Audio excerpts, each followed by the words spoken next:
হেতুৰ কাৰণে মই ক্লিয়াৰিফিকেশ্যন অধ্যক্ষ মহোদয়, আজি যিটো সদনত এটা দুৰ্ভাগ্যজনক ঘটনা হ'ল যে আনসাৰ কেতিয়া আমি দিব পাৰো যেতিয়া এজন মন্ত্ৰীয়ে ক'ব প্ৰথম question has to be raise, এজন সদস্যই প্ৰথম কুৱেশ্যনটো থিয় হৈ ক'ব লাগিব, তেতিয়া মন্ত্ৰীয়ে ক'ব যে উত্তৰ সদনৰ মজিয়াত ৰখা হৈছে, then it becomes a property of the public. আনকি কুৱেশ্যনটো অহাৰ আগ মুহূৰ্ততো মন্ত্ৰীয়ে কুৱেশ্যনটো সলাবও পাৰে। গতিকে আজি হাউচত যিটো হ'ল যে আগতেই গৈ সদনক যিটো হাইজেক কৰাৰ যিটো এটা পৰম্পৰা হৈছে যে গোটেই হাউচখন মই হাইজেক কৰি ল'ম। অধ্যক্ষ মহোদয়, এইটো কাম আমাৰ সদনত যিটো পৰম্পৰা, ইয়াতে কিমান গৌৰীশংকৰ ভট্টাচাৰ্যৰ পৰা গোপীনাথ বৰদলৈলৈকে বিদগ্ধ ব্যক্তিসকল ইয়াত চলি গৈছে। এই সদনক অধ্যক্ষ মহোদয় আমি কোনো প্ৰকাৰে আমাৰ কাৰ্যকালত সদনৰ গৰিমা আমি হানি হ'বলৈ নিদিওঁ। মই আপোনাক ৰিকুৱেষ্ট কৰিম যে আজি এইটো আপুনি চেনেলবিলাককো এটা নিৰ্দেশ দিব লাগে যে কোনোবাই এনেকুৱা মানুহ আছে, আজিকালি ফ্ৰীলেন্সাৰ মানুহ ডেমক্ৰেচিত পায় যে তেওঁলোক ফ্ৰীলেন্সাৰ নিজকে সকলো কাষ্টডিয়ান বুলি ভাবে, that is a different issue. কিন্তু আপুনি চেনেল মিডিয়া সকলোকে এটা নিৰ্দেশ দিব লাগে যে যদি কোনোবাই হাউচ চলাৰ আগতে হাউচৰ প্ৰপাৰ্টি ডিছক্ল'জ কৰে, it will be treated as a breach of privilege of this house. মই ভাবো যে বিৰোধী পক্ষই ইয়াত সমৰ্থন কৰিব। অলৰেডি এই বিষয়ত আপুনি বহকচোন, আপোনাৰ কথা নহয় নহয়, এইটো আপুনি বহুত কথা কৈ আছে। আৰে আপোনাৰ কথা কোৱা নাই নহয়, আপোনাৰ নাম লোৱা নাই নহয়, মোৰ কথা কৈ আছে, আপোনাৰ নাম লোৱা নাই। আপুনি বহকচোন, তেখেতকে প্ৰশ্ন আপুনি বহক, উঠাইছিলে, আপুনি বহক। নাই নাই, মোক কিয় ক'ব নিদিব এইটো বিষয়? আপুনি বহক, আপুনি কৈছে নেকি? আপোনাৰ কোনো বিষয় নাই, আপোনাক কিয় ক'ব লাগিব? আপুনি কৈছে নেকি? নিয়ম আছে, আপুনি বহক। মোক ক্লেৰিফিকেশ্যন দিব লাগিব। আপুনি কিয় ক্লেৰিফিকেশ্যন দিব? আপোনাক সোধা নাই নহয়, ক্লেৰিফিকেশ্যন মইহে দিম।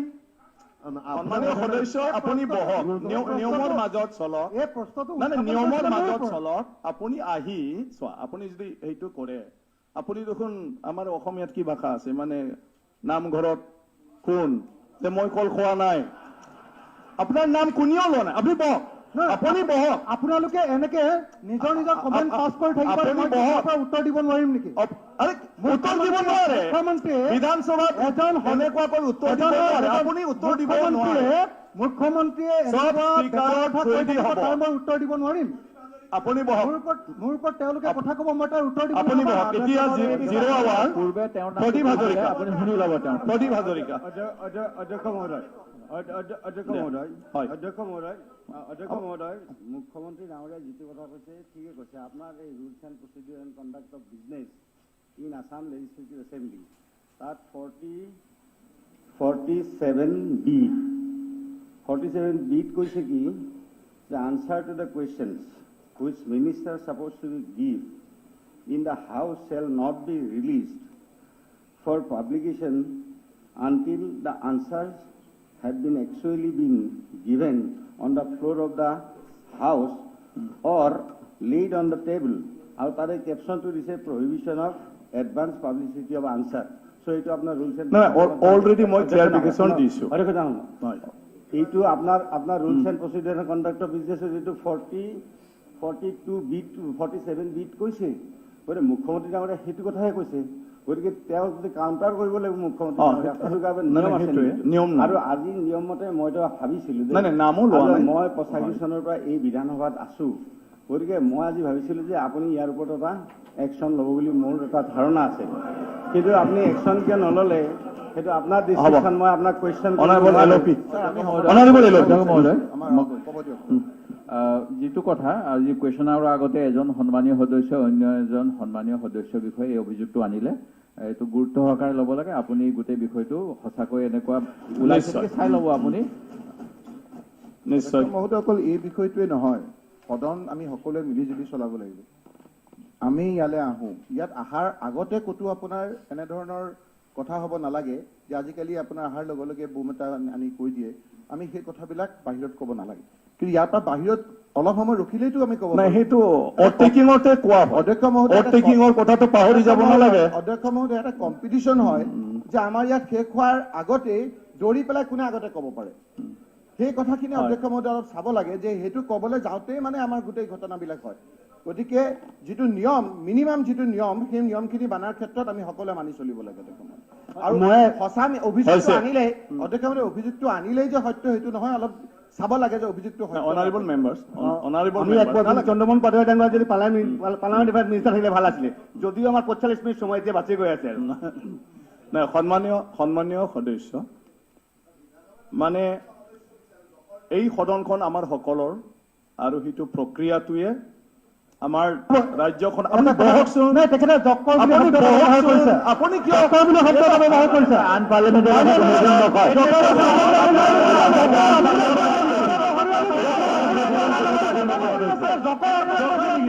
জক্কৰ ক'ব নালাগিছিলে।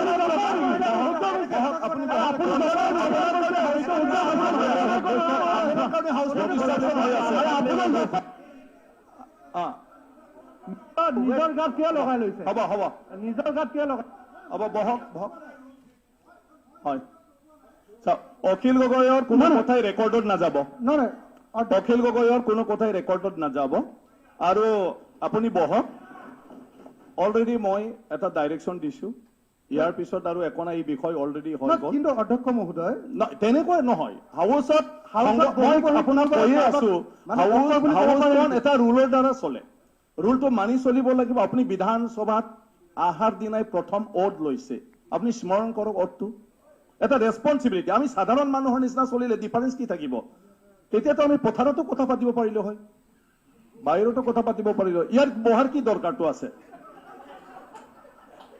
গতিকে বিধানসভাৰ অহাৰ পিছত আমাৰ সম্পূৰ্ণ দায়িত্ব। আপুনি বহকচোন, কিয় ইমান উঠিব ভাল পাই থাকে? আপুনি বহিয়ে ক'ব পাৰিব, ৰ'ব অলপ পিছত। আপুনি চাওক, আমি সদনত বিধায়ক হৈ অহাৰ লগে লগে আমাৰ সম্পূৰ্ণ দায়িত্ব সলনি হৈ যায়। মই যোৱাকালিও কৈছো, মোৰ কি অৱস্থা হৈছে ইয়াত বহি পালে, মোৰোতো এই একে অৱস্থা। গতিকে ইয়াত অহাৰ লগে সলনি হ'বই লাগিব। মইতো আইন ধৰা মানুহ, এতিয়া আইনৰ হৈ ফালে মই কৈ থকা মানুহ। আইনটো ভুল বুলি ময়ো কৈছিলো আগতে, এতিয়াতো ইয়াত আইনৰ দ্বাৰাই যাব লাগিব মই। আপুনিও আগত বাহিৰত যিকোনো কথা ক'ব পাৰিছিল, সদনৰ ভিতৰত যিটো কথা ক'ব আমি নিয়মৰ মাজত থাকি ফালে ক'ব লাগিব।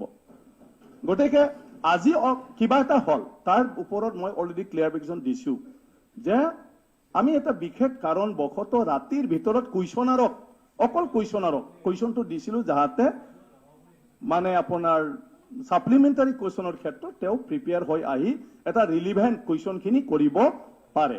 কাৰণ বহিয়ে যেতিয়া কুৱেশ্যন এনচাৰটো দেখিব, তেতিয়া তেওঁ মানে ভালদৰে মানে অধ্যয়ন কৰিব নোৱাৰে, ইমান আছে এনচাৰ।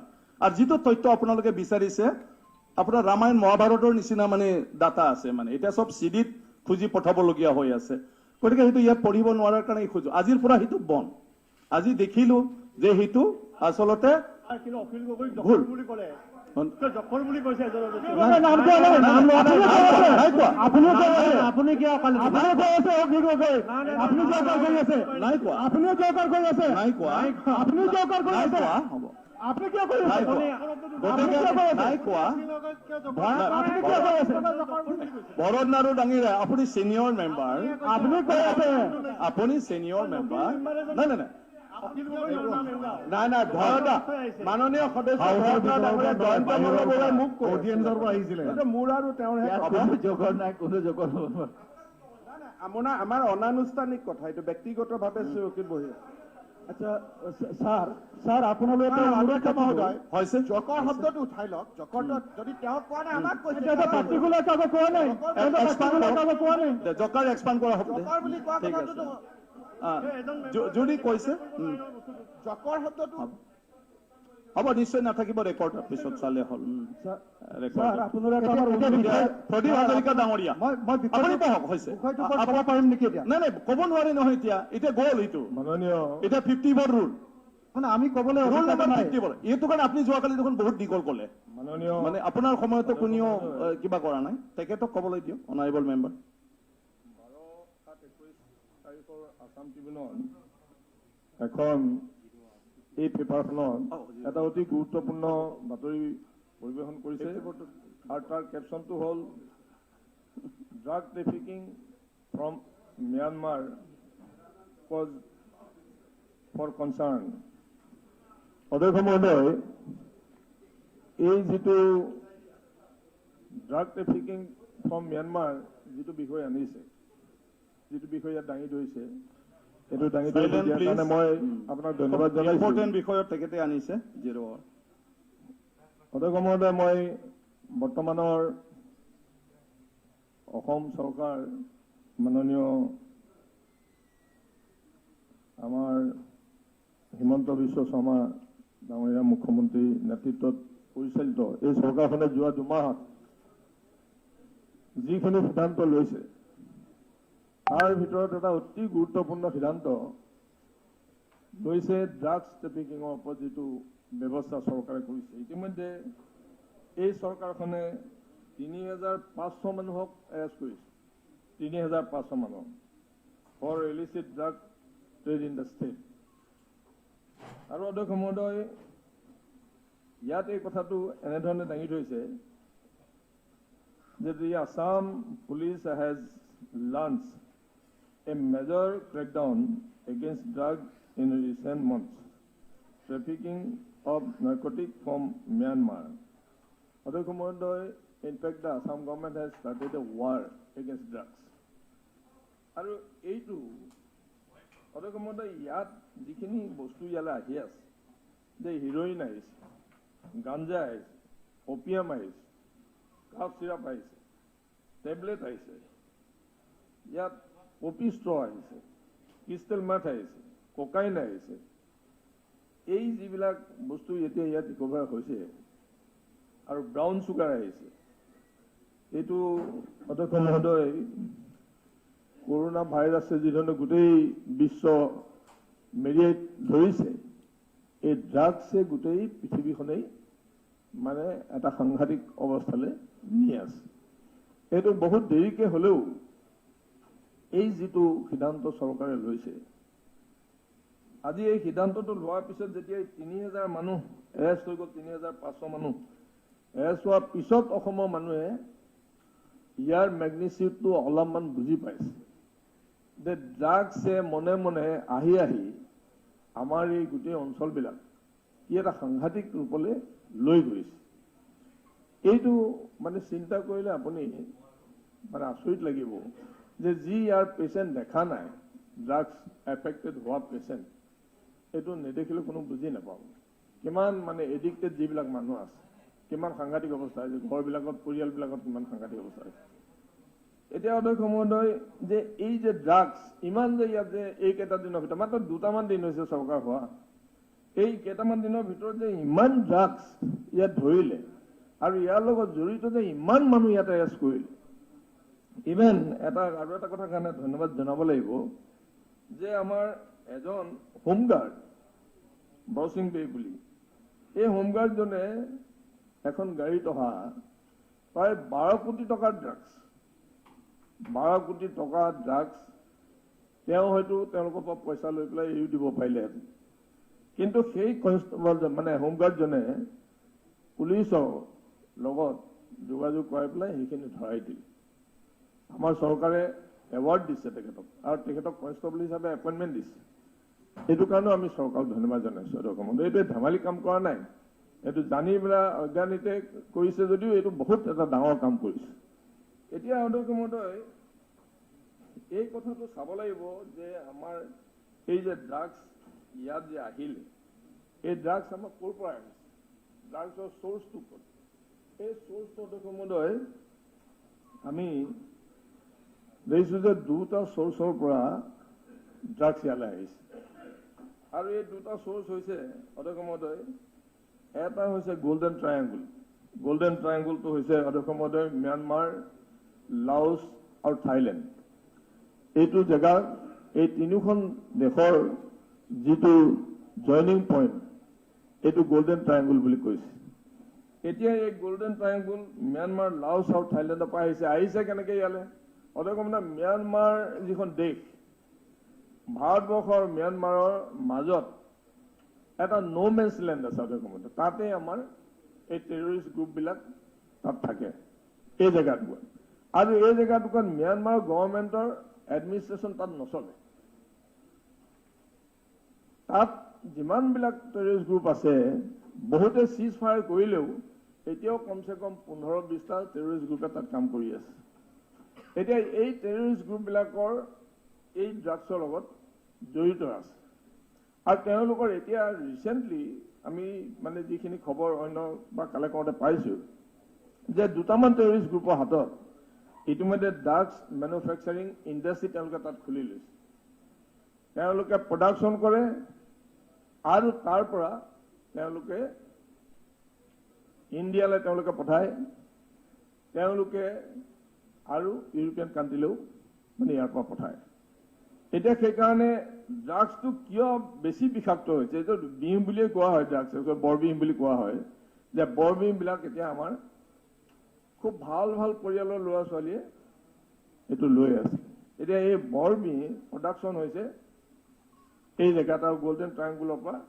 ইয়ালৈ আহিছে আৰু এইটো ইউৰোপিয়ান কাণ্ট্ৰিটো গৈছে আৰু সাউথ ইষ্ট এছিয়া গোটেইটো কভাৰ কৰি আছে আমাৰ ইয়াত এইটো ধৰিছে অসমত 3,500 মানুহ এৰেষ্ট কৰিছে ৰিচেণ্টলি আৰু বহুত ৰিকভাৰ কৰিছে আৰু ইভেন কেছ টকা ৰিকভাৰ হৈছে কৰ'ছৰ ওপৰত কেছ টকা ৰিকভাৰ হৈছে এতিয়া এই যিটো ড্ৰাগছ অধ্যক্ষ মহোদয় এতিয়া ইয়াত আমাৰ যিটো সাউথ ইষ্ট এছিয়াত যিটো হৈছে আৰু আমাৰ এইফালে যিটো আহে এতিয়া মেইন পইণ্টটো কৈছে যে মৰে আৰু তামতো হৈছে ম্যানমাৰ ফালে আৰু মৰেটো হৈছে ইণ্ডিয়া ফালে এইটোৱে মানে ডাঙৰ মাৰ্কেট বুলি পেলাই কৈছে যে তামৰ পৰা তামো হৈ পেলাই মৰে হৈ এইটো মণিপুৰ হৈ পেলাই ইয়ালৈ আহে ইটো চাইডে ইণ্ডিয়ালৈ গৈ যায় এইফালেও আমাৰ ইয়ালৈ আহে এতিয়া সেইকাৰণে ডিমাপুৰ বা কাৰ্বি আংলং এই জেগাবিলাক অন দ্য ৰোড পৰে সেইকাৰণে সেই জেগাবিলাক ইয়াত আহি পেলাই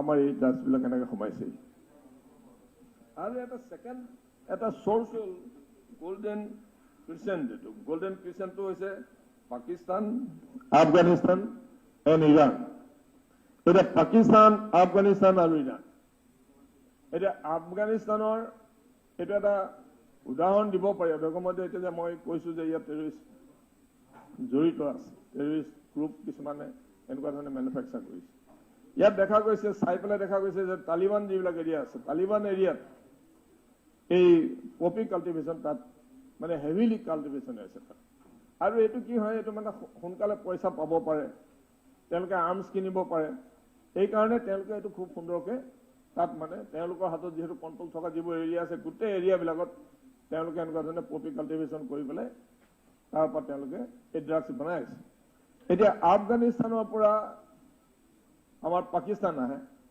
পাকিস্তানৰ পৰা ইণ্ডিয়া আহে পঞ্জাব এৰিয়াত 500 কিলোমিটাৰ এৰিয়া যি 500 কিলোমিটাৰ এৰিয়াৰ যোগেদি এই ড্ৰাগছ ইণ্ডিয়াত সোমায় আনকি গুজৰাটৰ পৰাও ইয়াত সোমায় ইভেন কেৰেলালৈও এই ড্ৰাগছ আহে আৰু আমাৰ ট্ৰায়েংগুলৰ গোল্ডেন ট্ৰায়েংগুলৰ যিটো ড্ৰাগছ এইটো ড্ৰাগছ অন্ধ্ৰপ্ৰদেশলৈও যায় উৰিষ্যালৈও যায় আৰু যিবিলাক আমাৰ নক্সালাইট এৰিয়াছ এই নক্সালাইট এৰিয়াবিলাকত এই ড্ৰাগছে তেওঁলোকে এই ড্ৰাগছৰ ওপৰত কাম কৰে অধ্যক্ষমতে আপুনি চাওক কেনেকুৱা ধৰণে গোটেই ইণ্ডিয়াখন সব ফালৰ পৰা কেপচাৰ কৰিছে কাশ্মীৰত আহে হিমাচল প্ৰদেশত আকৌ অধ্যক্ষমতে এটা কথা কি হৈছে যে হিমাচল প্ৰদেশত এই ড্ৰাগছটো মানে লিগেলি তাত প্ৰডাকশ্যন কৰিবলৈ দিছে সেইটো তাত ইলিগেল নহয় তাৰমানে লিগেল ৱেত হিমাচল প্ৰদেশত তেওঁলোকে প্ৰডাকশ্যন কৰিছে যদি ভেৰিয়াছ কাৰণত কৰিব পাৰে কিবা মেডিচিনেল কাৰণতো হ'ব কিবা কাৰণত তেওঁলোকে কৰিব পাৰে কিন্তু it is legal in Himachal Pradesh এতিয়া সেইকাৰণে আপুনি চাওক হিমাচল প্ৰদেশ কভাৰ কৰিলে কাশ্মীৰ কভাৰ কৰিলে পঞ্জাব কভাৰ কৰিলে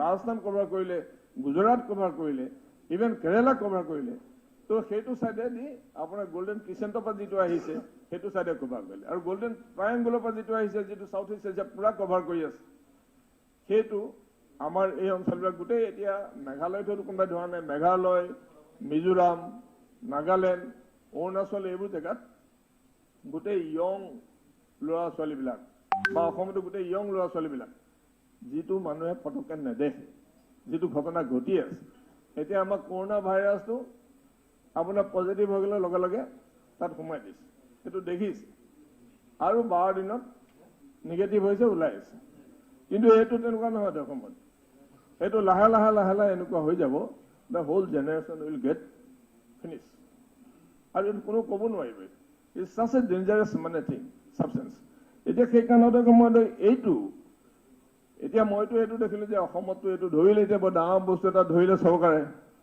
এইটো এটা ক'ত ধৰিছে একদম মূৰতহে ধৰিছে। ইয়াৰ গুৰিটো আছে ক'ৰবাত অধ্যক্ষ মহোদয়। এতিয়া সেইকাৰণে until and unless the nation discuss with the আদাৰ নেশ্যন, মানে অন্যবিলাক যদি নেশ্যনৰ লগত যদি কথা বতৰা নহয়, তেতিয়াহ'লে এই সমস্যাটো সমাধান কৰাত যথেষ্ট অসুবিধা হ'ব বুলি মই ভাবোঁ। ইয়াত কি কৈছে অধ্যক্ষ মহোদয় যে আপোনাৰ মই দুটামান কথা ক'ব বিচাৰিছোঁ। ইউনাইটেড নেশ্যনত আপোনাৰ 26 যোনটো ড্ৰাগছ আপোনাৰ day international day against drugs হিচাপে 26 যোনটো পালন কৰিছে। আৰু ইয়াত আলোচনা তেওঁলোকে কৰিছে, ইয়াত মানে কেইটামান কথা দিছে যে ড্ৰাগছটোৱে কি অপকাৰ কৰিছে। ড্ৰাগছে অপকাৰ কৰিছে হেল্থ, ড্ৰাগছে অপকাৰ কৰিছে ডেভেলপমেণ্ট, ড্ৰাগছে অপকাৰ কৰিছে পিচ, আৰু ড্ৰাগছে অপকাৰ কৰিছে ছিকিউৰিটি। এইটো এটা সাংঘাতিক কথা যে internal security of the country is in the bleak অধ্যক্ষ। এইটো এটা সাংঘাতিক অৱস্থাত আছে। এতিয়া সেইকাৰণে ইয়াত আপোনাৰ তাৰ ওপৰত যদি আপুনি চাই দেখিব যে ইয়াত 1,90,000 মানুহ, around 1,90,000 people die due to drugs every year. এইটো মানে ইউনাইটেড নেশ্যনৰ যিটো হেৰি আছে তাত মানে দিছে। আৰু তেওঁলোকে কি কৰিছে, তেওঁলোকে ইয়াত drugs damage health in the form of HIV। হেল্থটো ডেমেজ কৰিছে কেনেকৈ, HIV হৈছে, হেপাটিক্স হৈছে, যিবোৰ টিউবাৰকুলোচিছ হৈছে, এইবিলাক হৈ পেলাই মানে হেল্থটো ধ্বংস কৰিব পাৰে। Drug trafficking nourishes money lender and deadly, এইটো মানে কি হৈছে, এইটো টেৰৰিজিমত টেৰৰিষ্টৰ হাতলৈ গুচি গৈছে। আৰু এইটো কৰাপশ্যন হৈছে, অৰ্গেনাইজ ক্ৰাইম হৈছে। তো exist through out the drugs supply chain, যিটো চেইনত মানে ছাপ্লাই হৈছে তাত এই গোটেই ঘটনাবিলাক ঘটিছে। অধ্যক্ষ মহোদয় কলম্বিয়াত বাবলু আপোনাৰ যি নাৰ্কটিক্স মানে মাফিয়া, যি বাবলু এস্কোবাৰ এনেকুৱা এটা মানে মাফিয়া যে সি হ'ল গভৰ্ণমেণ্ট তাৰ হাতৰ মুঠিত থাকে, থাকে। আনকি এনেকুৱা অৱস্থা গ'ল, তানি মেক্সিকোলে কলম্বিয়াৰ পৰা ড্ৰাগছ পঠালে, আৰু যিটোৱে আমেৰিকাক এফেক্ট কৰিলে, আৰু আমেৰিকা ইভেন কলম্বিয়াত ইণ্টাৰভেন কৰিবলগীয়া হ'ল, তেওঁলোকে আৰ্মি দি পেলাই কাম কৰিবলগীয়া হ'ল। বাবলু এস্কোবাৰে একদিন কলম্বিয়াত প্ৰেচিডেণ্ট হোৱাৰ কাৰণেও ড্ৰেছ পোছাক চিলাই পেলাই তাত খাৰা আছিলে। এতিয়া আমেৰিকাত ব্যস্ত হৈ যাবলগীয়া হ'ল তাত, মানে ড্ৰাগছে তেনেকুৱা এটা অৱস্থা কৰিছে অধ্যক্ষ মহোদয়। সেইকাৰণে drugs it is not just A powder, it is not just a liquid. এইটোৰ লগত আৰ্মছ, হেভিলি আৰ্মছ ইয়াৰ লগত জড়িত আছে। সেইকাৰণে এনেকুৱা এটা চিৰিয়াছ মানে ইয়াত ঘটনা লাহে লাহে হ'বলৈ ধৰিছে। সেই কথাটো মই ভাবোঁ যে চৰকাৰে গুৰুত্ব বুজি পাইছে, আৰু চৰকাৰে ইতিমধ্যে এইটো ক্ষেত্ৰত ষ্টেপ লৈছে। ইয়াত ইউনাইটেড নেশ্যন জেনেৰেল এছেম্বলিয়ে তেওঁলোকে 100টা ৰিকমেণ্ডেশ্যন দিছিলে। 100টা ৰিকমেণ্ডেশ্যনৰ ভিতৰত 3টা গ'ল বিষয়ে, 3টা খালি গ'লৰ এটা হ'ল 3 নম্বৰটো যিটো দিছিলে, এইটো আছিলে হেল্থ, আৰু 16 নম্বৰটো আছিলে on peace of the society, peaceful society. সময় এতিয়া কথা হ'ল পিচফুল ছ'চাইটিও এইটোত ৰাখিব নোৱাৰিব ড্ৰাগছটোৱে। এইটো সমানেই এটা মাৰাত্মক কাৰবাৰ ইয়াত মানে হৈছে। আমি এতিয়া দেখিছোঁ ভয়াৱহ ৰূপটো দেখিছোঁ কৰোণা ভাইৰাছৰ, কিন্তু এই ভয়াৱহ ৰূপটো যিটো পৃথিৱীত এই ড্ৰাগছৰ যোগেদি আহিছে, সেইটো সাংঘাতিক এটা মানে ভয়াৱহ ইয়াৰ ৰূপটো দেখিলে ভয় লগা এটা ৰূপ। এতিয়া সেইকাৰণে যিহেতু এই গোটেইবিলাক কথাৰ লগত জড়িত আছে, মই ভাবোঁ যে চৰকাৰে ইতিমধ্যে আমাৰ চৰকাৰে কৈছে যে ওচৰৰ ষ্টেটবিলাকৰ লগত কোঅৰ্ডিনেট কৰি পেলাই এই সমস্যাটো সমাধান কৰাৰ কাৰণে তেওঁলোকে ইউনাইটেডলি ফাইট কৰিব। এইটো কৰিব, কিন্তু মই ষ্টেট গভৰ্ণমেণ্টৰ পৰামৰ্শ চেণ্ট্ৰেল গভৰ্ণমেণ্টলৈ যাব লাগে যে এই ৰিলেটেড কাণ্ট্ৰিবিলাকৰ লগত আলোচনা কৰি তেখেতসকলে যাতে ব্যৱস্থা লয়। ধন্যবাদ। ঠিক আছে। Honourable chief minister.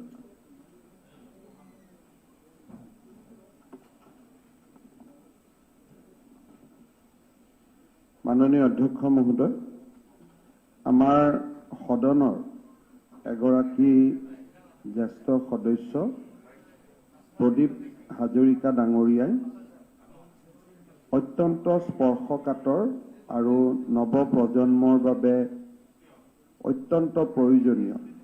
ড্ৰাগছ ট্ৰেফিকিঙৰ ওপৰত বা যিটো আমাৰ ইলিগেল ড্ৰাগছৰ বিজনেছ হৈ আছে, কনজামশ্যন হৈ আছে আৰু ই ক'ৰ পৰা আহিছে, এই গোটেই ধৰণৰ কথা সদনত শূন্যকালীন ঘণ্টাৰ জৰিয়তে সদনৰ দৃষ্টি আকৰ্ষণ কৰিছে।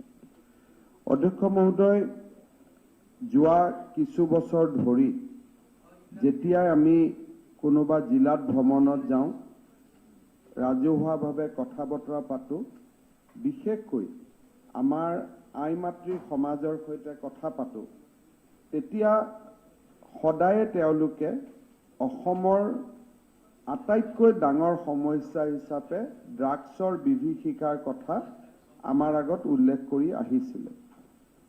পোনপ্ৰথমে মোৰ মনত এটা ধাৰণা আছিল যে আমাৰ উত্তৰ পূৰ্বৰ কিছু অঞ্চল, বিশেষকৈ চুবুৰীয়া ৰাষ্ট্ৰৰ সৈতে কিছু বৰ্ডাৰত য'ত বহুত বেছি আৰক্ষী বা সামৰিক বাহিনীৰ প্ৰশাসনৰ স্পৰ্শ দেখা পোৱা নাযায়, তেনেকুৱা অঞ্চলৰ পৰা এই ড্ৰাগছ উৎপাদন হয় আৰু উত্তৰ পূব বা অসমক পাৰ কৰি পাঞ্জাব আদি ৰাজ্যলৈকে যায়। চ' আমাৰ মনত এটা ধাৰণা আছিল যে অসম ড্ৰাগছ ব্যৱসায়ীসকলৰ বাবে এটা ট্ৰেনজিট ৰোড, কিন্তু ইয়াত খুব তেনেকে কনজামশ্যন নহয়। মোৰ মনত আছে যে এদিন মই বিশ্বনাথ চাৰিআলিত আছিলোঁ, তাতে দুগৰাকী মহিলাই মোক লগ কৰি কৈছিলে যে ছাৰ, আপোনালোকে বাকী যি কাম কৰে কৰক, ড্ৰাগছটো বন্ধ কৰক। তেতিয়া মই সুধিলোঁ, বিশ্বনাথ চাৰিআলিত ড্ৰাগছ ক'ৰ পৰা? তেতিয়া তেখেতে মোক কৈছিল যে একোখন ভাল ঘৰ ড্ৰাগছৰ কাৰণে নষ্ট হৈ গৈছে। ল'ৰা ছোৱালীয়ে মাটি বিক্ৰী কৰাব, কাৰোবাৰ দেউতাকৰ নামত ফলছ চহী মাৰি চেক ইছ্যু কৰিব, মাকৰ অলংকাৰ কাঢ়ি লৈ যাব।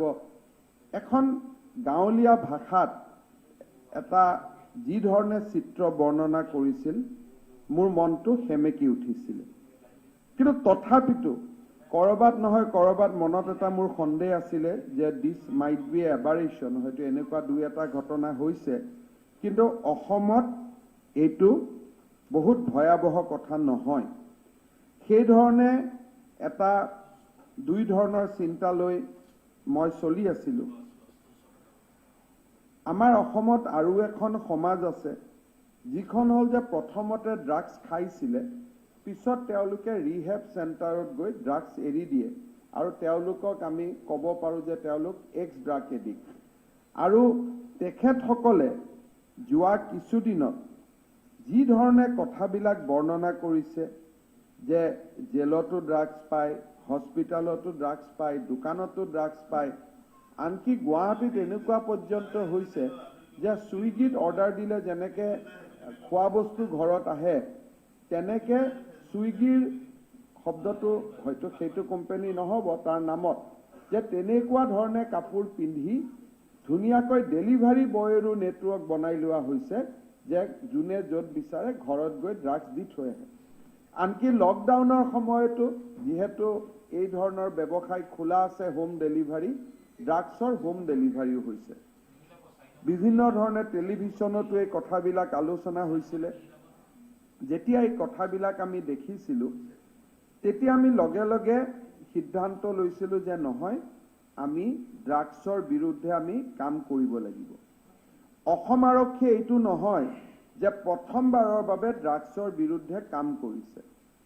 কম বেছি পৰিমাণে আমাৰ অসমত ড্ৰাগছ আমি চিজ কৰি আছিলোঁ। আজি 2016 চনৰ পৰাই আমি 2016ত হিৰোইন 10 কেজি চিজ কৰিছিলোঁ, 2017ত আমি 5 কেজি চিজ কৰিছিলোঁ, 2018ত আমি 7 কেজি, 2019ত 23 কেজি, 2020ত 27 কেজি। তাৰমানে এই গোটেই যিটো ডেটা, তাৰ পৰা আপোনালোকে বুজিব যে এভেইলেবিলিটিটো অসমত বাঢ়ি গৈ আছে। কাৰণ পুলিচে যিটো চিজ কৰে সেইটো প্ৰবেবিলি যিমান ড্ৰাগছ থাকে তাৰে ক্ষুদ্ৰ অংশ এটাহে আমি জব্দ কৰোঁ 2016 চনত বা যদি 17ত চাই 5 কেজি হিৰোইন জব্দ হোৱাৰ বিপৰীতে 20 চনত জব্দ হ'ল 27 কেজি তাৰমানে এভেইলেবিলিটি অফ ড্ৰাগছ যে ড্ৰাগছৰ মই যদি ধৰি লওঁ যে যিমান ড্ৰাগছ এভেইলেবল আছে তাৰ 10%হে পুলিচে ধৰিব পাৰে তেতিয়ালে ইন এ গিভেন ইয়াৰ 2017ত যদি এইটো 50 কেজি আছিল তাৰ পৰা আমি 5 কেজি ধৰিছো 2020 চনত আহি আমি 27 কেজি ধৰিছো তাৰমানে availability of drugs was almost 270 KG of heroine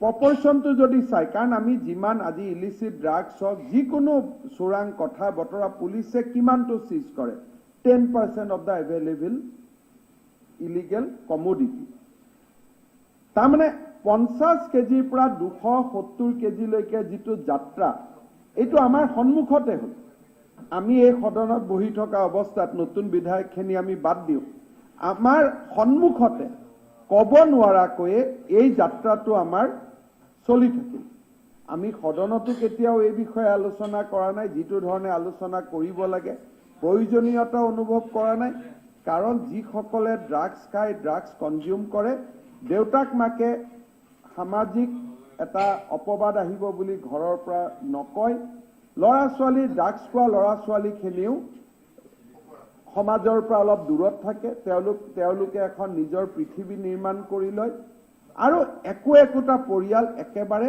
শেষ হৈ যায় অধ্যক্ষ মহোদয় মই দায়িত্ব লোৱাৰ পিছত ভাৰতৰ গৃহমন্ত্ৰী অমিত শ্বাহ ডাঙৰীয়াই মোক 2-3টা কথা পৰামৰ্শ দিছিল এটা পৰামৰ্শ দিছিল যে হিমন্ত অসমত যিটো ড্ৰাগছৰ যিটো প্ৰাদুৰ্ভাৱ বাঢ়িছে আৰু বিশেষকৈ উত্তৰ পূৰ্বত সকলোৱে মিলি কোঅৰ্ডিনেট হৈ কাম কৰিব লাগিব যাতে উত্তৰ পূৰ্বত আমি ড্ৰাগছৰ ব্যৱসায়টোৰ ওপৰত আমি আঘাত আনিব পাৰোঁ দ্বিতীয়তে তেওঁ মোক কৈছিল যে কাউ স্মাগলিং হ'ব নালাগে আৰু 3 নম্বৰ তেখেতে মোক কৈছিল যে হিউমেন ট্ৰেফিকিং হ'ব নালাগে তিনিটা কথাই মোৰ কাৰণে অবিশ্বাস্য আছিল মই শুনি আছিলোঁ যে ক'ত অসমত ড্ৰাগছ আছে ক'ত অসমত গৰুৰ চোৰাং ব্যৱহাৰ আছে ক'ৰ পৰা অসমত হিউমেন ট্ৰেফিকিং আছে অলপ মনত সন্দেহ মনত বুকুত বান্ধিয়ে তেওঁৰ কথাখিনি শুনি আছিলোঁ ইয়াত আহিলোঁ দায়িত্ব লোৱাৰ পিছত পুলিচৰ এখন মিটিং কৰি ক'লো যে আমি এই তিনিটা ব্যৱস্থাৰ ওপৰত আমি অত্যন্ত কঠোৰ হ'ব লাগে আৰু জিৰো টলাৰেন্স নীতি আমি এটা আগত ৰাখি আমি কাম কৰিব লাগে অধ্যক্ষ মহোদয় আপোনালোক আচৰিত হ'ব যে এই সময়ছোৱাত অসম আৰক্ষীয়ে কেছ ৰেজিষ্টাৰ কৰিছে মাত্ৰ যোৱা 2-3 মাহত ক্যালেণ্ডাৰ ইয়াৰটো 2021 বুলি কৈছো যদিও ইলেকশ্যনৰ সময়তো এনেকুৱা এক্টিভিটি নাছিল জাষ্ট যোৱা 2 মাহত 1021টা কেছ 1120 কেছ ৰেজিষ্টাৰ হৈছে আমি কিমান মানুহক ধৰিছো 1897 জন ইয়াৰ ভিতৰত 2-এটা কিংপিনো আছে বাট বেসিক্যালি মই বহুত ডাঙৰ ক্লেইম নকৰো দিজ আৰ বেসিক্যালি পেডলাৰ্স যিবিলাকে সৰু সৰু ডেলিভাৰী কৰে ডাঙৰ কোৱান্টাম আহে 1 কেজি দাম ইন্টাৰনেশ্যনেল মাৰ্কেটত 1.5-2 কোটি হ'ব তাৰ পৰা লাহে লাহে সৰু সৰু গ্ৰামলৈকে কনভাৰ্ট কৰি এই ধৰণৰ পেডলাৰ্স বিলাকে কাম কৰে তেওঁলোক হল 1897 গৰাকী আৰু অধ্যক্ষ মহোদয় কাৰ্যত যোৱা 2 মাহত আমি হিৰোইন ধৰিছো 27 কেজি অলৰেডি 27 কেজি হিৰোইন আমি ধৰিছো ফিজিক্যালি আমি সিজ কৰিছো ইয়াৰ মাজতো মই ভাবো বহুতখিনি উলাই গৈছে কিন্তু আমি আমাৰ এই সৰু কাৰ্যকালটোৰ সময়ত আমি হিৰোইন সিজ কৰিছো 27 কেজি 631 গ্ৰাম অলমোষ্ট নিয়াৰ এবাউট 28 কেজি অধ্যক্ষ মহোদয় গাঞ্জা আমি এইটো সময়ত ধৰিছো 12,883 কেজি 12,823 কেজি অধ্যক্ষ মহোদয়, অপিয়াম আমি এই সময়ছোৱাত ধৰিছো 41 কেজি, গাঞ্জা, অপিয়াম, হিৰোইন। অধ্যক্ষ মহোদয়, কফ চিৰাপ আপোনালোকে জানে আমাৰ সৰুকালত আমি ফেন্সিডাইল এইবিলাক শুনিছিলো, আজিকালি নাম বদলিছে, এস্কুফ আছে, অ'নেক্স আছে। অধ্যক্ষ মহোদয়, আমি ধৰিছো ৭৮,০০০ বটল, 78,000 বটল। অধ্যক্ষ মহোদয়, সাইকোট্ৰপিক সাবষ্টেন্স যিটো কেমিকেল দি বনায়, এনেকুৱা এটা টেবলেট আছে, YABA বুলি কয়, যুৱা, আৰু ৱল ইজ ইয়ৰ্ছ, WY। এই ৱল ইজ ইয়ৰ্ছ যদি আপুনি টেবলেট লয়, ৩-৪ দিন আপুনি য়ং হৈ থাকিব। য'ত আপোনাক ডিউটি কৰিব দিব, যেনেকে কাম কৰিব দিব, আপুনি ৰবটৰ দৰে কাম কৰিব, আপোনাৰ ভোকো নালাগে, একো নালাগে। মিলিটেণ্টবিলাকে, বিশেষকৈ উত্তৰ পূৰ্বৰ একাংশ মিলিটেণ্টে অপাৰেশ্যনৰ সময়ত আৰু এই যে কাবুল, কান্দাহাৰৰ গোটেই ঘটনাৰ সময়ত বা যেতিয়া আমাৰ মুম্বাইত এটেক হৈছিল, সৰু সৰু ড্ৰাগছ ছাবষ্টেন্স পাইছিলে। তাৰ কাৰণটো হ'ল যে সেই সময়ছোৱাত এই যিবিলাক মানুহক ইউজ কৰা যায়, তেওঁলোক জন্তুৰ দৰে হৈ থাকে, মাষ্টৰে যি কয় তাকে শুনে, আৰু ৩-৪ দিন তেওঁলোক একেবাৰে দিনে ৰাতিয়ে কাম কৰিব। তাৰপিছত যেতিয়া টোপনি আহিব, কিবা আহিব, নেক্সট 2-3 দিন তেওঁলোকে শুই থাকিব, আকৌ টেবলেট ল'ব, they get energy beyond the normal human level. আমি যিটো কওঁ, আমি আমাৰ খেলা ধূলাৰ কাৰণে আমি ষ্টেৰইড লোৱা বুলি কওঁ। It is a kind of steroid, wall is yours. This is a chemical substance, psychotropic substance.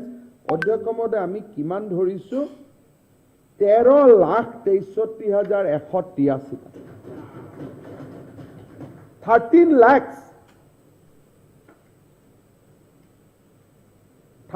Lakh tablet. তাৰমানে কিমান যুৱক ধ্বংস হৈ গ'ল, শেষ হৈ গ'ল। এখন কিমান ডাঙৰ বজাৰ আছিল, আপোনালোকে চিন্তা কৰক। অধ্যক্ষ মহোদয়, এই সময়ছোৱাত আমি মৰফিন ধৰিছো 3 কেজি, মৰফিনে 3 কেজি। অধ্যক্ষ মহোদয়, ক্ৰিষ্টালাইন বুলি আৰু এবিধ ড্ৰাগছ, তাক ধৰিছো 3 কেজি। পপি ষ্ট্ৰ, য'ৰ পৰা আমি ধৰো, সেইটো আমি ধৰিছো 33 কেজি। আৰু এওঁলোকে লগত ফেক কাৰেঞ্চি আৰু ফৰেন কাৰেঞ্চি লৈ আহে, তেনেকুৱা আমি ধৰিছো 15,000 টকা। আৰু এই মানুহবিলাকৰ পৰা আমি কেছ চিজ কৰিছো অধ্যক্ষ মহোদয় 1,80,00,000 টকা। 1,80 lakhs rupees we have seized. যোৱা 2 মাহত আমাৰ অসম আৰক্ষীয়ে যি ধৰণে কাম কৰিছে অধ্যক্ষ মহোদয়, এই ধৰণৰ চিজ কৰা, তাৰমানে প্ৰতিটো টেবলেটে এটা এটা পৰিয়ালৰ জীৱন ধ্বংস কৰিলে। 13 লাখ টেবলেটে 13 লাখ ডেকা ল'ৰাক শেষ কৰি পেলালে। আজি 27 কেজি হিৰোইন, যাৰ মূল্য ইণ্টাৰনেশ্যনেল মাৰ্কেটত নট লেছ দেন 50 crores, ই এটা কেনেকুৱা অৱস্থা হ'লহেঁতেন অধ্যক্ষ মহোদয়, আপোনাক আমি এক প্ৰকাৰ এক্সপ্লেইন কৰিব নোৱাৰো যে কি অৱস্থা অসমখন লাহে লাহে পৰিণত হৈছিল। আমি এখন চিৰিয়েল চিনেমা দেখিছিলো, উদাতা পাঞ্জাব। তাতে আমি পাঞ্জাবৰ পৰিৱেশ দেখিছিলো। আমাৰ উত্তা আছাম, যাক উত্তা পাঞ্জাব বুলি কৈছিলে, আজি আমি সেই দিশলৈ আমি গতি কৰি আছিলো ক'ব নোৱাৰাকৈ। আমি ইয়াত কৰ্ম সংস্কৃতিৰ কথা কৈছো, আমি আন ধৰণৰ কথা কৈছো। এছাম লোকে ড্ৰাগছ আৰু বৰবিহৰ কবলত পৰি আমাৰ গোটেই জাতিটোক ধ্বংস কৰাৰ ৰাস্তালৈকে লৈ গৈ আছে। কিন্তু আনফৰ্চুনেটলি আমি যিসকল অভিভাৱক সমাজৰ, আমি এই কথাবোৰ গমেই পোৱা নাছিলো, তাক কেতিয়াও আমি ডিছকাশ্যন কৰা নাছিলো। আৰু এটা এনেকুৱা অৱস্থা হৈছিলে যে আৰক্ষী ডিপাৰ্টমেণ্টৰ ভিতৰতো এই ধৰণৰ কাম কৰা মানুহ সোমাই গৈছিল। যোনে ভাৰ্চুৱেলি কাম কৰে তেনেকুৱা মানুহ সোমাই গৈছিল। যোৱা কেইদিনমান আগতে গুৱাহাটীত আমি অজিত দাস বোলা এগৰাকী ব্যক্তিৰ ফেমিলিয়ে আমাক কমপ্লেইন দিলে যে মোৰ দেউতা কিডনেপ হৈ আছে। Normal kidnap case. এটা সময়ত আমি এটা চ'ৰ্চৰ পৰা গম পালো যে এই কিডনেপ কেছটোৰ এটা হিষ্ট্ৰী আছে। কেনেকুৱা যে কিছুদিন আগতে, এবছৰ আগতে টায়াৰত 10 কেজি হিৰোইন আহিছিলে। আৰু হিৰোইনটো এই মানুহজনে হেণ্ডেল কৰিছিলে আৰু এই মানুহজনে বিক্ৰী কৰি যোনে পঠাইছিল টকাটো ঘূৰাই দিব লাগিছিল এখেতে টকাটো ঘূৰাই নিদিলে যেতিয়া টকাটো ঘূৰাই নিদিলে ইমান অভিযানৰ মাজতো he was kidnapped and taken hostage in Morigaon ইমান কামৰ মাজতো তেওঁলোকৰ এখন নিজৰ দুনিয়া আছে এই মানুহজনক হোষ্টেজ কৰি লৈ গ'ল ছোৱালীজনীয়ে বাৰে বাৰে কয় যে পুলিচে লৈ গৈছে কেনেকে পুলিচে লৈ যাব পাৰে পিছত আমি গম পালো যে ৰামবাবু সিং বুলি ফাঁচী বজাৰ থানাৰ আৰক্ষী কনিষ্টবল এজনে সাহাবে মাতিছে বুলি কৈ মানুহজনক লৈ গৈ মৰিগাঁৱৰ এখন পাহাৰৰ ওপৰলৈকে লৈ গ'ল সহায় কৰিলে এজন ফৰেষ্ট ডিপাৰ্টমেণ্টৰ কনষ্টেবলে আৰু গোটেই অপাৰেশ্যনটোৰ নেতৃত্ব দিলে কমলজিৎ সিং সিদ্ধু বুলি তেওঁ আৰপিএফৰ ইন্সপেক্টৰ আছিল এটা বিশেষ গোচৰত চাকৰি গৈছিলে তেওঁ আৰপিএফৰ ইন্সপেক্টৰ আছিল and he was the one of the main kingpin কেছটো কিডনেপ ৰেজিষ্টাৰ হ'ল আমি বিভিন্ন ধৰণে সহায় আমাক কথা বতৰা আমি পাতিলোঁ আৰু এটা সময়ত এই মানুহজনক আমি ডিমাপুৰত এৰেষ্ট কৰিলোঁ মানুহজন যেহেতু আৰপিএফৰ ইন্সপেক্টৰ আছিলে আমাৰ সৰু টিম এটা এৰেষ্ট কৰিছিলে আমাৰ সাৰ্ভিস ৰিভলভাৰ লৈ আমাৰ কাঢ়ি লৈ পেলাই আমাৰ অফিচাৰজনক গুলিয়াব চেষ্টা কৰোঁতে আমি তেওঁক আমাৰ পুলিচে তেওঁক মাৰি পেলাবলগীয়া হ'ল হি ইজ ডেড নাও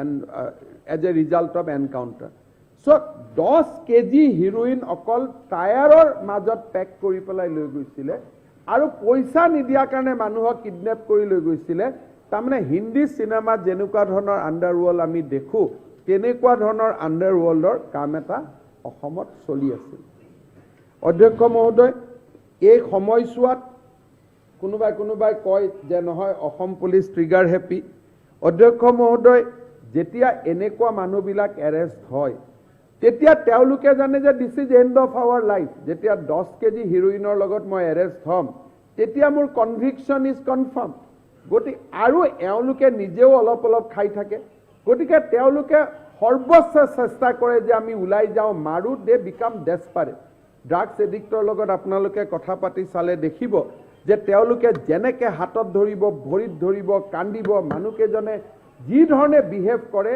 দে behave completely not like a normal person আৰু এই মানুহবিলাকে যেতিয়া হাজাৰ ল'ৰাক বেয়া কৰাৰ কাৰণে তেওঁলোকে অলপো শংকাবোধ নকৰে তেওঁলোকৰ মানসিকতা কেনেকুৱা হ'ব আপোনালোকে নিজে অনুভৱ কৰিব পাৰে অধ্যক্ষ মহোদয় এই সময়ছোৱাত আমি 1897 জন ব্যক্তিক গ্ৰেপ্তাৰ কৰিছোঁ আৰু পুলিচৰ লগত সংঘৰ্ষ কৰোঁতে পলাই যাওঁতে আমি প্ৰায় এজন ব্যক্তি আমাৰ গুলিত মৰিবলগীয়া হৈছে 7 জন ব্যক্তিয়ে ভৰিত আঘাত পাইছে শফিকুল ইছলাম অৰুণ যাদৱ লুখনালা মেইতে ৰহমতুল্লাহ খান ৰমেশ কুমাৰ আইজুল হক জয়তুল কবিৰ এওঁলোকক আমি যেতিয়া তেওঁলোকে পুলিচৰ লগত কাজিয়া পেচাল কৰিছে পুলিচৰ পৰা সাৰ্ভিস ৰিভলভাৰ ল'ব চেষ্টা কৰিছে আমি তেওঁলোকক CRPC মতে ভৰিত গুলিয়াই পেলাই আমি তেওঁলোকক এৰেষ্ট কৰিবলগীয়া হৈছে অধ্যক্ষ মহোদয় অহা 17 আৰু 18 তাৰিখে আমি এটা ডেমনষ্ট্ৰেটিভ এফেক্ট হিচাপে আমি ভাবিছোঁ যে যিখিনি ড্ৰাগছ আমি সিজ কৰিলোঁ সেইখিনি আমি ৰাজহুৱাভাৱে জ্বলাই দিম যাতে এটা মানুহৰ মাজত মেছেজ যায় যে এইটো এটা অসমত আৰু এই ধৰণৰ কাম নহ'ব গোলাঘাটত অধ্যক্ষ মহোদয় আমি 1 কেজি হিৰোইন 695 কেজি গাঞ্জা আৰু 2,65,444টা টেবলেট নগাঁৱত 8 কেজি হিৰোইন হোজাইত 63 গ্ৰাম হিৰোইন কাৰ্বি আলঙত 10 কেজি হিৰোইন এই ধৰণৰ আমাৰ প্ৰথম যেটো ৰাজহুৱা বাৰ্নিং আজিলৈকে আমি কেতিয়াও কৰা নাছিলোঁ আমি 17 তাৰিখে ডিফু আৰু গোলাঘাটত ৰাজহুৱা বাৰ্নিং কৰিম আৰু 18 তাৰিখে আমি নগাঁও আৰু হোজাইত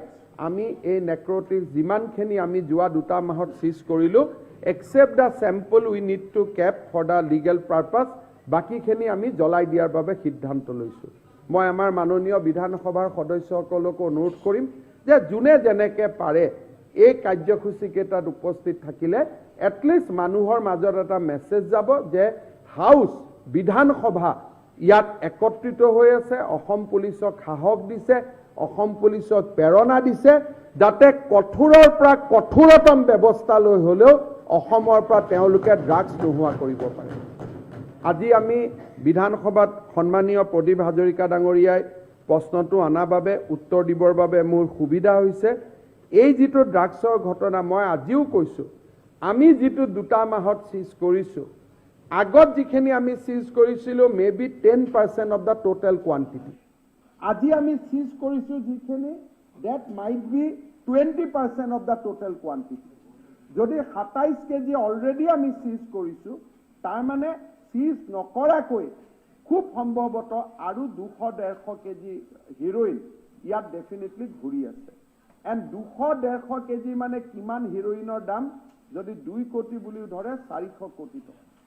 আৰু যদি অকল চিজ কৰা মেটেৰিয়েলখিনি যদি ধৰি লয় যে অসম পুলিচে 100% এফেক্টিভলি কাম কৰিছে, 27 কেজি 2 মাহ, 12 মাহত যদি আমি এভাৰেজ ধৰোঁ 200 কেজি, আমি যদি 2 কোটি টকাকৈ ধৰোঁ, তাৰমানে কিমান দেউতাক মাকে মাটি বাৰী সোণৰ অলংকাৰ বিক্ৰী কৰিবলগীয়া হৈছে। কাৰণ 400 কোটি টকা 200 কোটি টকা ওপৰৰ পৰাতো নাহে। আমাৰ কোনোবা মানুহৰ দৰমহাৰ পইচা ল'ৰা ছোৱালীয়ে কাঢ়ি লৈ গৈছে, কাৰোবাৰ মাৰ গহনা কাঢ়ি লৈ গৈছে, কাৰোবাৰ মাটি বিক্ৰী কৰিছে, আৰু ক্ৰাইম সমাজত বাঢ়ি বাঢ়ি গৈ আছে। সোণৰ অলংকাৰ টানা, মানুহক চুৰি কৰা, গাড়ী চুৰি কৰা, এই গোটেই যিমান, আৰু এই ড্ৰাগছ এডিক্ট ল'ৰাবিলাককে আমাৰ বহুতখিনি উগ্ৰপন্থী সংগঠনে ব্যৱহাৰ কৰে যে তোক ড্ৰাগছ দিম, তই আৰ্মছ লৈ যা, তোক ড্ৰাগছ দিম, তই ফেক কাৰেঞ্চি লৈ যা, তোক ড্ৰাগছ দিম, তই আন ধৰণৰ ইলিগেল ব্যৱস্থা লৈ যা। গোটেই ক্ৰাইমছৰ যিটো চেণ্ট্ৰেল পইণ্টত আছে, এই চেণ্ট্ৰেল পইণ্টটোৱে হৈছে ড্ৰাগছ ব্যৱসায়ীসকল। অধ্যক্ষ মহোদয়, যেতিয়া ইমান ডাঙৰ ব্যৱস্থা এটাত কুঠাৰাঘাত কৰা হয়, তেতিয়া ইছ্যুটো ডাইভাৰ্ট কৰাৰ কাৰণেও প্ৰচেষ্টা চলিব। অসম পুলিচক নিৰাশ কৰাৰ কাৰণে প্ৰচেষ্টা চলিব। কোনোবাই ক'ব এইবিলাক নাটক, কোনোবাই ক'ব পুলিচে ট্ৰিগাৰ হেপী। এই ধৰণৰ বিভিন্ন শব্দৰে সেই ড্ৰাগছ ব্যৱসায়ীসকলক শক্তিশালী কৰাৰো সমাজত প্ৰচেষ্টা এটা চলিব। Because 400-500 crores is not a easy money, it's a big money. অসমত 400 কোটি টকা যদি পায়, প্ৰবেবলি আপুনি গোটেই সমাজখনকে কণ্ট্ৰল কৰি ল'ব পাৰিব। আজি ইমান ধৰণৰ ডাঙৰ ট্ৰেনজেকশ্যন এটা চলি আছিলে। যেতিয়া আমি এই কাম কৰিছোঁ, তেতিয়া আমাৰ মানুহে বিভিন্ন ধৰণৰ ৰিস্ক ল'বলগীয়া হৈছে। আমি জানো যে ড্ৰাগছ ধৰা বুলিতো ডিফেম কৰিব নোৱাৰিব, গতিকে বেলেগ এটা পইণ্ট উলিয়াই চৰকাৰখনক দুৰ্বল কৰিব খুজিব, আন কথা এটা কৈ পেলাই ইয়াত টানিব খুজিব। কাৰণ দিছ ইজ এ হিউজ মাৰ্কেট অধ্যক্ষ মহোদয়, আৰু এনেকুৱা ডাঙৰ ব্যৱসায় কেতিয়াও কোনো দিনে আমাৰ অসমত হোৱা নাছিল। অধ্যক্ষ মহোদয়, ম্যানমাৰৰ কথা কৈছে, মই চুবুৰীয়া ৰাষ্ট্ৰ, মই কাৰো নাম ল'ব খোজা নাই, কিন্তু এইটো কথা আমি ক'ব পাৰোঁ যে state is not involve in any way. এই গোটেই কামবিলাক কৰি আছে একাংশ উগ্ৰবাদী সংগঠনে, বাট অন ৰেকৰ্ড আমি নিশ্চয় ক'ব লাগিব যে এনেকুৱা কোনো ধৰণৰ ঘটনাৰ লগত আলফা জড়িত হোৱাৰ কোনো কথা আমি পোৱা নাই। এণ্ড ইনফেক্ট কেতিয়াবা আলফাৰ পৰা আমি দূৰণিবতীয়াকৈ চ'ৰ্চে পাইছোঁ যে অমুকে কনচাইনমেণ্ট লৈ গৈ আছে বুলি। তেনেকুৱাও 2-এটা ঘটনা আমি দেখা পাইছোঁ। গতিকে যেতিয়া উগ্ৰবাদী সংগঠন বুলি কওঁ, কোনোবা আকৌ কালি ৰাতিপুৱা কোনোবাই কৈ দিয়ক যে আমি আলফাৰ কথা কৈছোঁ। নহয়, এবছলিউটলি নহয়।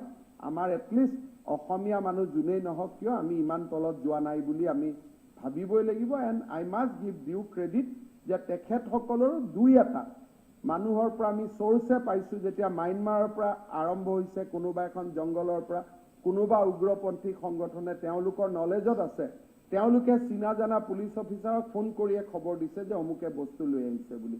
গতিকে তেওঁলোকৰ নহয়, কিন্তু আন উগ্ৰবাদী সংগঠনসমূহে ইয়াত জড়িত আছে। আমি ম্যানমাৰ চৰকাৰৰ সহযোগিতা বিচাৰিছোঁ, আৰু আমাৰ গোটেই কেইখন ষ্টেটে আমি এটা কোঅৰ্ডিনেটেড একশ্যন ইয়াৰ বিৰুদ্ধে লোৱাৰ বাবে আমি কাম কৰিছোঁ। মই সঘনাই আন ৰাজ্যৰ মুখ্যমন্ত্ৰীসকলৰ সংস্পৰ্শত আছোঁ। সদনে জানি আনন্দ পাব যে যোৱা কেইদিনমান আগতে মণিপুৰ চৰকাৰে আমাক অসমৰ গোটেই গড় হত্যাৰ যিজন কিংপিন আছিল, যিজনে মেইন গোটেই শ্বুটাৰবিলাকক ট্ৰেইনিং কৰে, তেনেকুৱা এজন ব্যক্তিক আমাক গতাই দিছে, যিটো one of the big success of the Assam government, Assam police, যিটো আৰু ইট হেজ ডান, এইটো সম্ভৱ হৈছে আমাৰ মণিপুৰ পুলিচে বা মণিপুৰ চৰকাৰে কৰা কোঅপাৰেশ্যনৰ কাৰণে। So' we are receiving all type of cooperation আমাৰ সতীৰ্থ মুখ্যমন্ত্ৰীসকলৰ পৰা বা আন পুলিচৰ পৰা, আৰু ইকুৱেলি আমি ভাবোঁ যে ৰাইজো আগবাঢ়ি আহিব লাগে, কাৰণ বহুত মানুহৰ হাতত খবৰ থাকে যে কোনে ড্ৰাগছ খাইছে, ক'ত খাইছে, ক'ৰ পৰা আহিছে, আৰু আমি এইটো কথা মই পবিত্ৰ সদনৰ পৰা ক'ব খুজিছোঁ যে প্ৰত্যেকটো চ'ৰ্চক আমি প্ৰটেক্ট কৰিম, প্ৰত্যেকটো চ'ৰ্চক আমি প্ৰটেক্ট কৰিম, যাতে তেওঁলোকে আমাক খা খবৰ দিব পাৰে। এইবাৰ আমি অসম পুলিচৰ আৰক্ষী মহানিৰ্দেশক কৈছোঁ যে চ'ৰ্চৰ কাৰণে আপুনি যিমান খৰচ কৰিব লাগে কৰক, কিন্তু আমি অসমত ড্ৰাগছ নোহোৱা কৰিব লাগিব, আৰু অসমৰ থ্ৰুদি যদি ট্ৰেনজিট আমি বন্ধ কৰিব পাৰোঁ, পাঞ্জাব আদি ৰাজ্যতো ড্ৰাগছ কণ্ট্ৰলত অসমে এটা ডাঙৰ কণ্ট্ৰিবিউশ্যন কৰিব পাৰিব। আৰু আজি মই সদনত এইটো ক'ব খুজিছোঁ যে মই অসম পুলিচৰ আৰক্ষী সঞ্চালক প্ৰধানক কৈছোঁ যে যিসকলে এই ড্ৰাগছ গোচৰ ধৰিব বা যিসকল পুলিচে এই ব্যৱস্থাটোৰ লগত জড়িত থাকি ৰাইজক সেৱা কৰিব, তেওঁলোকক যি ধৰণে পাৰে আপোনালোকে পুৰস্কৃত কৰক, তেওঁলোকক আগুৱাই লৈ যাওক। আৰু মই ইমানলৈকে কৈছোঁ যে সাধাৰণতে আমাৰ অসম পুলিচৰ হায়াৰকিত জানে যে ASIৰ পৰা SI হ'ব লাগে, SIৰ পৰা ইন্সপেক্টৰ হ'ব লাগে। মই তেওঁলোকক কৈছোঁ যে আপোনালোকে ছাৰ্ভিচ ৰুলখন চেঞ্জ কৰক, যিসকল ল'ৰাই ভাল কাম কৰিব তেওঁলোকক পোনে পোনে ASIৰ পৰা ইন্সপেক্টৰলৈকে প্ৰমোশ্যন দি দিয়ক, যাতে তেওঁলোকে অনুপ্ৰেৰণা পায়, তেওঁলোকে ভাল কাম কৰিব পাৰে। আজি আমি গৌৰৱ অনুভৱ কৰোঁ যে যি ধৰণে মই ক'লোঁ যে আমাৰ এজন পুলিচ কনিষ্টবলে ড্ৰাগছৰ লগত জড়িত হৈ আছিল, তেনেকে আমাৰ ফ'ৰ্চতে কাৰ্বি আলঙৰ বৰছিং বেৰ ধৰণৰ ভাল ল'ৰাও আমাৰ ফ'ৰ্চতে আছে। এই ভাল ল'ৰাখিনিক যদি আমি একত্ৰিত কৰিব পাৰোঁ আৰু তেওঁলোকে যদি কাম কৰে, মই নিশ্চিত 2 বছৰ 3 বছৰৰ ভিতৰত এই ড্ৰাগছ মিনেন্সটো আমি নোহোৱা কৰিব পাৰিম। অধ্যক্ষ মহোদয়, মই এটা কথা কৈ সামৰণি মাৰিম যে দিছ ইজ এ বিগ মানি। এই টকাটো আমাৰ দৰে আমি যে ইয়াত সদনত আলোচনা কৰোঁ, এনৰেগাত কিমান টকাৰ দুৰ্নীতি, 5 লাখ টকাৰ দুৰ্নীতি, দমকল বহুৱাত কিমান টকাৰ দুৰ্নীতি, this is not what we discuss, this is about thousands of crores. এইখন এখন বেলেগ দুনিয়া, আৰু এই দুনিয়াখনে ডেফিনেটলি টকাও পাম্প কৰিব, ব্যৱস্থাটোক অসম পুলিচক ডিমৰেলাইজ কৰিব চেষ্টা কৰিব, বিভিন্ন ধৰণৰ কথাও ক'ব, ই নাটক সি বাটক বহুত কথা ক'ব, কিন্তু যিসকলৰ দেউতা মাকৰ সন্তানে এই ধৰণে জীৱন ধ্বংস কৰিছে, তেওঁলোকৰ আশীৰ্বাদো এই অসম পুলিচৰ মূৰৰ ওপৰত পৰিব যদি তেওঁলোকে কাম কৰিব পাৰে। সেইবাবে অধ্যক্ষ মহোদয়, মই সদনৰ সদস্যসকলক অনুৰোধ কৰিম যে আপোনালোকে অসম পুলিচৰ মানসিকতাক শক্তিশালী কৰাত সহায় কৰক, তেওঁলোকক প্ৰেৰণা দিয়ক, যাতে দে কেন ৰিডেডিকেট দেমছেল্ফ ইন কাৰ্ভিং দিছ বিগ মিনান্স। আৰু বাকী যি সদনত যি ধৰণে হৈ থাকিব, আগবাঢ়ি থাকিব, সদনক মই সময়ে সময়ে জনাই থাকিম। অহা 17 আৰু 18 তাৰিখৰ কাৰ্যসূচীত আপোনালোকে যিসকলে অন্ততঃ স্থানীয় বিধায়কসকল, জিলাখনৰ বিধায়কসকল, গাৰ্জেন মিনিষ্টাৰ আপোনালোক উপস্থিত থাকিলে ভাল পাব, আৰু মই নিজেও উপস্থিত থাকিম 4টা অনুষ্ঠানতে। মই পুনৰবাৰ প্ৰদীপ হাজৰিকা ডাঙৰীয়াক এই বিষয়টো উপস্থাপন কৰি মোক দুআষাৰ ক'বলৈ সুযোগ দিয়াৰ বাবে ধন্যবাদ জনাই মই মোৰ বক্তব্য সামৰণি মাৰিম। মাননীয় অধ্যক্ষ মহোদয়, জাষ্ট 1 মিনিটত প্ৰথম কথা, আমাৰ মাননীয় মুখ্যমন্ত্ৰী মহোদয়ে দায়িত্বভাৰ লৈয়ে ড্ৰাগছ আদি কণ্ট্ৰল কৰাৰ কাৰণে যি ধৰণে তৎপৰতা দেখুৱাইছে, আমি অত্যন্ত সুখী, তেখেতক মই প্ৰথমে ধন্যবাদ জনাইছোঁ। দ্বিতীয়তে ছাৰ, আমাৰ যোৱা কিছুদিন দেখা গৈছে, তেখেতে এটা ট্ৰিগাৰ হেপী শব্দটো উচ্চাৰণ কৰাৰ কাৰণে মই কৈছোঁ, কিছুদিন দেখা গৈছে যে এনকাউণ্টাৰ নাম দি পেলাই য'তে মানে বহুখিনি মানুহক পুলিচে গুলিয়াই মাৰিছে। এতিয়া পুলিচৰ এটা তেওঁলোকৰ মেনুৱেল আছে, মেনুৱেল মতে